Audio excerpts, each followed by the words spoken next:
O bate-papo é com Karina Testa, advogada ambiental, com quem nós vamos conversar e falar sobre algumas questões que estão envolvendo o setor. Karina, boa tarde. Obrigada pela participação mais uma vez. Boa tarde, Fabélia. Boa tarde a todos os telespectadores. Bom, Karina, vamos falar aí do que é que está tendo de maior novidade e preocupação nesse momento para o produtor rural.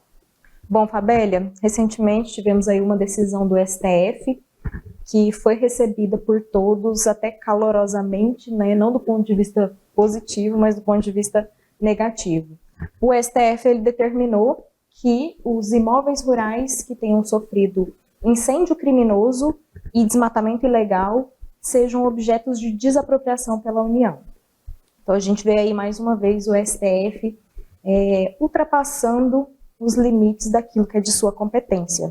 E aí isso gera uma insegurança muito grande, né, para os produtores rurais, especialmente em razão de problemas que podem haver nessa constatação de se esse incêndio foi criminoso, se não foi, o desmatamento se foi legal, se não foi. Então existem vários aspectos por trás disso que geram essa insegurança. Vamos começar no desmatamento, porque para um desmatamento ilegal, às vezes inicialmente ele pode ser ilegal porque estava só aguardando aquela licença e ele já foi lá e fez uma aceleração e até que isso se organize, ele está irregular. Então, ali ele já estaria num momento tenso, seria por aí. Exatamente, já é um ponto de alerta, já é um ponto de atenção. Até naquela questão de uma limpeza de pastagem, que demora para sair, ele vai lá e faz aquela limpeza, o satélite identifica. Pode gerar um problema para o produtor. E aí, exatamente nesse ponto que você mencionou que eu chamo a atenção. Por quê? A gente tem na legislação procedimentos para regularização de passivos, né, de desmatamento ilegais, e a gente tem que fazer uma diferenciação muito clara de área que está à disposição do produtor rural para que ele possa fazer as aberturas e desenvolver a atividade dele, até porque se o imóvel rural ele não desempenha essa função econômica, né, ele também pode estar sujeito à desapropriação.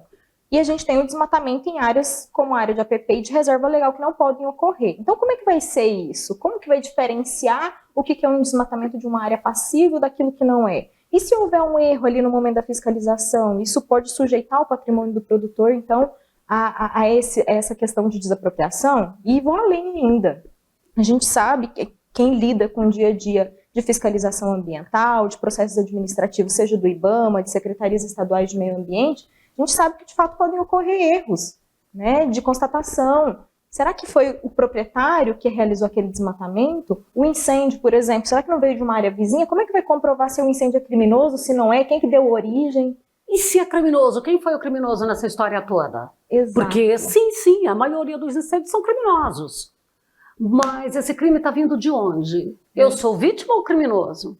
Exato, entra nesse ponto de insegurança, porque a gente já se deparou com diversos casos, né? A gente teve no ano passado um período aí muito crítico, né, de incêndios, e que foi atribuída ao proprietário a responsabilidade por aquele incêndio que atingiu a propriedade, mesmo sem prova daquilo, né? Mesmo sem comprovação de que foi ele que deu origem. Então veio de onde? Passou por onde? Por qual motivo? O que gerou? Às vezes o incêndio começa dentro do imóvel por uma causa natural, por exemplo. Como é que vai se constatar a responsabilidade do proprietário em relação àquele incêndio? Então são questões muito delicadas que, ao meu ver, o STF determinar isso da forma como foi determinado gera um alerta muito grande para o produtor ficar cada vez mais ligado em relação às questões ambientais dentro do imóvel. A gente poderia, inclusive, dizer aí que poderia criar grupos especializados aí no crime de incêndios para beneficiar outros grupos. Exatamente, né? Se aquele imóvel ele pode ser desapropriado em razão do incêndio, quem não nos garante que um grupo mal intencionado não vá ocasionar alguma coisa nesse sentido para que de fato aquele imóvel vá à desapropriação? Né? Basta botar fogo. Pronto. Exato. Cai naquele que é o interesse de outros grupos, porque o que a gente tem aí hoje, grupos de interesse, não só na área da desapropriação, mas em várias áreas, tem sim os grupos de interesse. E aí, por que não? Vamos dizer, nasceria um novo lobby? Exato. E aí, assim, como ponto até de alerta, mas também para garantir que isso não venha a ocorrer ou que não traga tanto prejuízo para o produtor. O que a gente passa de orientação? Primeiro, tá sempre atento à documentação do imóvel, né? O CAR tem que estar regular, licenças ambientais, sempre guardar a documentação. Na hora de adquirir um imóvel, ter o cuidado de identificar o que aconteceu antes da aquisição desse imóvel, né? Teve um desmatamento ilegal antes? Não teve? Qual que é o procedimento para regularizar um imóvel que tem algum passivo ambiental? Então, são pontos que precisam ser analisados pelo produtor rural na hora de aquisição, na hora de desenvolver a atividade ali no imóvel, para a gente minimizar isso, tentar evitar. Porque a decisão foi tomada. Vamos ver agora o que acontece daqui para frente. Mas é um alerta para os produtores. A gente vai entrar no período de seca, período de estiagem. E aí vem aí essa tensão toda em relação aos incêndios. Como que o produtor deve proceder nesse momento? Primeira coisa que eu sempre falo para o produtor. Iniciou um incêndio, iniciou fogo na sua propriedade, tente registrar o máximo possível que você conseguir. Seja fotografia, seja vídeo. Se fotografia, se puder conseguir, tem aplicativos que mostram coordenada geográfica, tirar fotografia com essas coordenadas geográficas, acionar uma consultoria ambiental para fazer um laudo pós-ocorrência do incêndio. Se souber da onde que veio o incêndio, tiver informações, ainda que mínimas, registrar um boletim de ocorrência para você ter essa garantia, ter esse documento ali de que você fez esse registro, porque no ano passado a gente teve muitos casos que os produtores ficavam com medo em relação aos boletins de ocorrência, né? E tem que ter um cuidado sim em relação a isso, mas quando o incêndio ele não é da sua propriedade, ele vem de outro local, é importante que você leve isso a registro. Então, a hora que for registrar o boletim de ocorrência, também levar essa informação. Não simplesmente meu imóvel foi atingido por um incêndio. Não, olha, o incêndio veio de tal lugar, região tal, atingiu tal região, foi para tal lugar. Eu consegui combater, eu utilizei o quê? Fazer registros fotográficos e vídeos para que tudo isso possa ser bem guardado e bem documentado. Nas viagens que a gente vai fazendo, acho que em função